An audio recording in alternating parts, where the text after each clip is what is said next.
ಒಂದು ಕಡೆ ಬೆಳಗಾವಿಗೆ ಬೇರೆ ಭಾಗದಿಂದ ಹೋಗುವಂಥ ಪ್ರವಾಸಿಗರಿಗೂ ತೊಂದರೆ ಆಗ್ತದೆ, ಜೊತೆಗೆ ಬರ್ತಕ್ಕಂಥ ಜನರಿಗೂ ತೊಂದರೆ ಆಗುವಂಥ ಮತ್ತು ಪರಸ್ಪರ ಸೌಹಾರ್ದತೆಯನ್ನು ಕೆಡಿಸುವಂಥ ವಾತಾವರಣ ನಿರ್ಮಾಣ ಆಗ್ತಾ ಇದೆ ಅಂತೇಳಿ ತಪ್ಪೇನಲ್ಲ.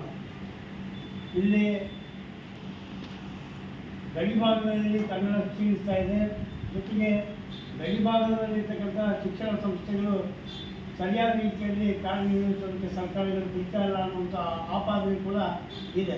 ಈ ಎಲ್ಲ ವಿಷಯಗಳಿಟ್ಕೊಂಡು ಅಲ್ಲಿರ್ತಕ್ಕಂಥ ಗಡಿ ಭಾಗದ ಕನ್ನಡ ಶಾಲೆಗಳು ಅಭಿವೃದ್ಧಿ ಆಗಬೇಕು, ಅಲ್ಲಿ ಔದ್ಯೋಗಿಕವಾಗಿರ್ತಕ್ಕಂಥ ಅವಕಾಶಗಳು ಅಲ್ಲಿಯ ಭಾಗದ ಜನರಿಗೆ ಸಿಗಬೇಕು ಮತ್ತು ರೈತರಿಗೂ ಕೂಡ ಅಲ್ಲಿ ಅನುಕೂಲವಾಗಬೇಕು.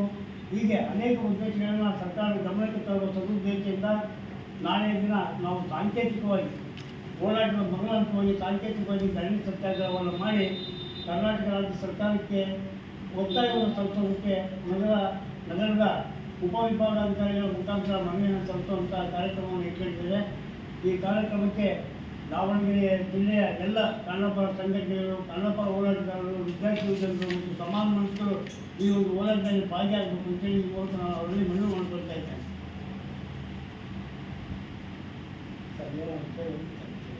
ಅದಕ್ಕೆ ಶನಿವಾರ ಬಂದ್ ಐತಲ್ಲ, ಇಲ್ಲಿ ಬಂದ್ ಮಾಡ್ತೀರಾ? ಹೋರಾಟಕ್ಕೆ ದೂರ ಅವ್ರ ಉದ್ದೇಶವೂ ಒಂದೇ, ನಮ್ಮ ಉದ್ದೇಶವೂ ಒಂದೇ. ನಾವು ಹೋರಾಟದ ಪ್ರಥಮ ಹಂತವಾಗಿ ಅಂತ ಹೇಳಿ ಹೋರಾಟದ ಪ್ರಥಮ ಹಂತವಾಗಿ ನಾವೀಗ ಸರ್ಕಾರ ಗಮನ ಸೆಳೆಯುವಂಥದ್ದೇ ನಮ್ಮ ಉದ್ದೇಶ. ದಾವಣಗೆರೆ ಬಂದ್ ಆ ಥರ ಕರ್ನಾಟಕ ಬಂದ್ ಐತಲ್ಲ, ಈಗ ಈ ಹೋರಾಟವನ್ನು ಮಾಡ್ತಾ ಇದ್ದೇವೆ, ಸುಧಾರಿಸ್ಕೊಂಡು ಮಾಡೋದು ನೋಡ್ತೀವಿ.